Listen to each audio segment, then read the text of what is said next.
Hello, this is Alan Wheeler on my YouTube channel where I talk about tarot and spirituality. And uh, through Gail's request, I'm back outdoors.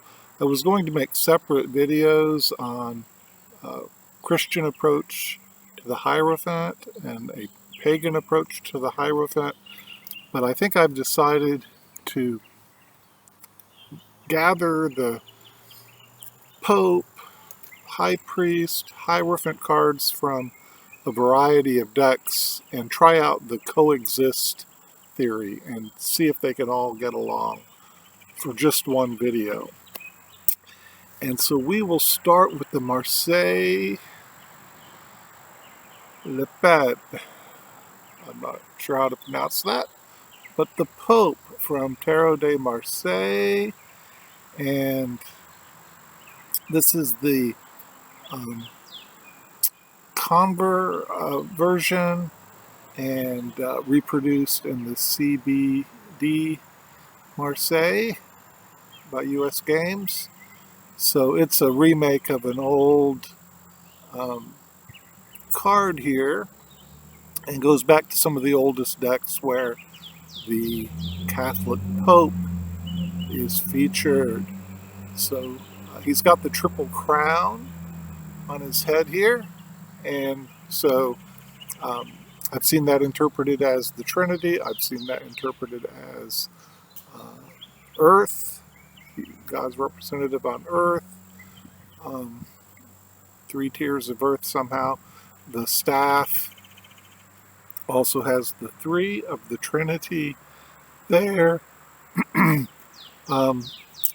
His hand is raised in a symbol of benediction, and some have noted that it points towards the staff as though saying, your blessing comes through the church and through the organized religion. One interesting source said that his gloves, these are clearly gloves because there's crosses, those are not tattoos there, but have crosses, but they're kind of skin tone, and the interesting source suggested there's very little difference between his personal touch and the institution. They're very close to the same, and so he is the representative of that institution. Now, the Protestants in the Golden Dawn didn't want to recognize the Pope, so they used the old Greek term Hierophant. Now, some said it was Egyptian origin, but this is probably the Greek term referring to the one who was in touch with the Eleusinian mysteries, if I've pronounced that right. And yet he's drawn, Pamela Coleman Smith has depicted him as the Pope again. Now here, now in some of the older decks, the keys were on a shield as a emblem, and here they appear, the cross keys, or the keys to the kingdom. So he can open the gates to the kingdom there, the kingdom of God, as the Pope, but probably the Golden Dawn had other ideas as well, because if you notice, this forms the rosy cross. And so if you take the tonsured heads of these monks or priests here, probably priests, and the heads of the pillars, you've got four, and then in the middle of those 4 points is the Hierophant. So it forms a quincunx with the 4 elements and the fifth element represented the higher element, or spirit, in the center. Now, I believe it was Levi who mixed him up with the high priestess quite a bit, and Waite tried to separate that. Waite said he does make the sign, so he makes the sign, which Waite calls esoteric sign, according to Levi. But his is external ritual and teachings. Waite notes that the high priestess makes no sign at all. And so he is the outward expression we're all familiar with. Now let me turn to the Druid Craft Tarot before too many object. And so this is the more pagan approach. So many decks, I think, would go the High Priest route. Now he is similar to the Priestess in this deck in that he sits outside of a stone, or he sits before a stone gateway, but his is in sunlight rather than moonlight. And of course he makes the more pagan symbol of the horns. And maybe the green man as depicted on his throne and so on. But he's also outside of that gateway, although he may help with entrance there. So in this deck, he's the symbol of tradition and guidance and people, book systems, and the discipline and routines and practice that may be required in spirituality. He has the triple spiral on his breast there, hanging right by the bear's claw, and so it shows he has mastery of the three worlds here. Now, into strangeness in a way, as we turn to the Toth, who also uses the term Hierophants for this character, the fifth card of the major arcana. Now then, this is not the Hierophant of the previous age, which Crowley called the Aeon of Osiris, which was the Pope. He is of the New Age and the Aeon of Horus. So the imagery may be a little more sexual, a little more physical here. So there's 9 nails holding that window, which can can represent the moon.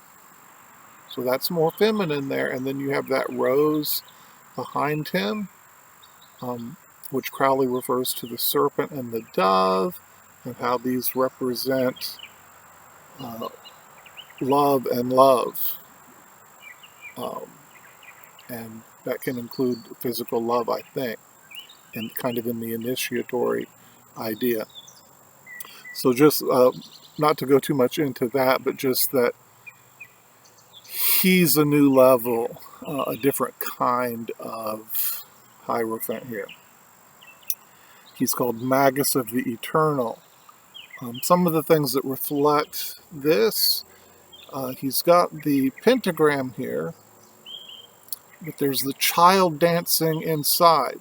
So the pentagram can represent like that Vitruvian man, that head, 2 arms, 2 legs, that represent the human. But dancing inside is that divine child on his chest. You can also see there's a large six-pointed star. It's hard to see in this light, but the Hierophant is completely surrounded by this huge six-pointed star of the divine, and inside that is the five-pointed star. So again, the human is inside of the divine. Kind of similar meaning with different symbolism. You again have the quincunx, so you have the elemental beasts or creatures out here, and then in center as number 5 or spirit is that Hierophant. Now he is not served by monks, so he's of the new aeon, but he is actively supported by Venus here, and she's got a sword. She's equipped with a sword, so this isn't your parents' Venus. So this is the Venus of the new age here. And so the Toth Hierophant, he is the Prince Charming of the cosmic fairy tale. So he's coming in this alchemical process to bring in spirit.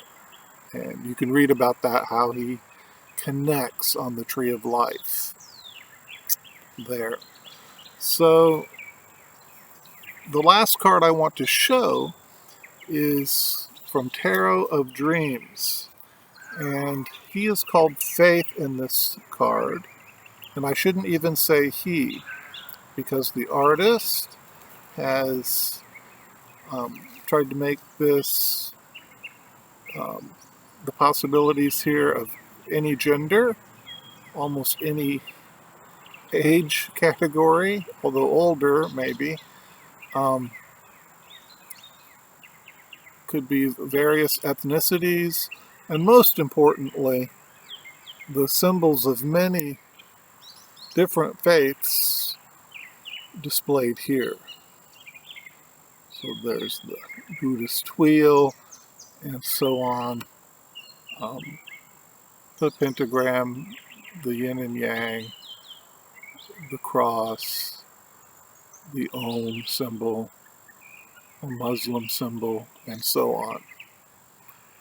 And so I like this approach.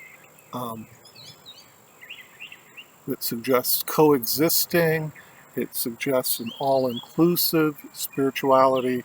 So that's a nice approach to the Hierophant, even though there may always be a shadow side to organizing spirituality or to externalizing it.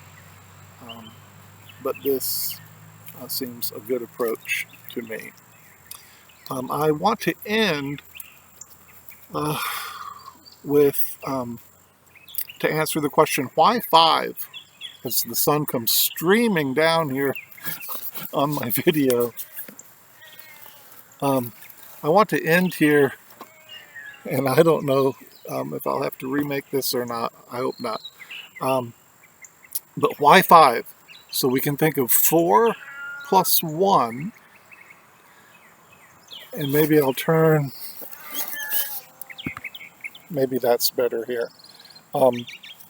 So we have 4 plus 1, so 4 being the 4 directions, the 4 seasons. So that's kind of the material world there. North, east, south, west, spring, summer, fall, winter. And we add that 5th element of spirit. So we've talked about that. But if you look at the 5s in the minor arcana, they often deal with loss and struggle. And what does this have to do with the Hierophant? So one way I've solved this is to think of the Beatitudes and how they work. So why is it we would say, blessed are the poor, or in one version, or poor in spirit, for they, blessed are those who weep, those who mourn, for they will be comforted. Blessed are those who strive and struggle. Blessed are the meek, for they will inherit the earth. And those are kind of represented by the cups, and the loss, the sorrow, and the coins, and the poverty, and the swords, again, kind of being ridiculed or suffering in that way. And so, why are they blessed? Because they will find consolation, and so they will reach the six. And whether you see that as divine help coming in, or the opportunity to be comforted by the love of others, or higher self,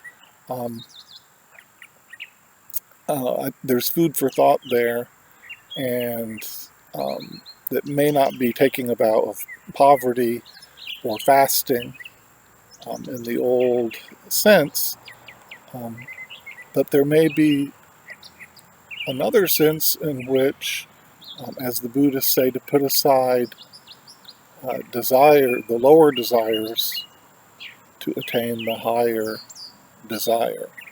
So again, that fifth element. Well, I should stop there. Thank you so much for watching, and if you haven't, I hope you'll subscribe and click like and all those kind of things.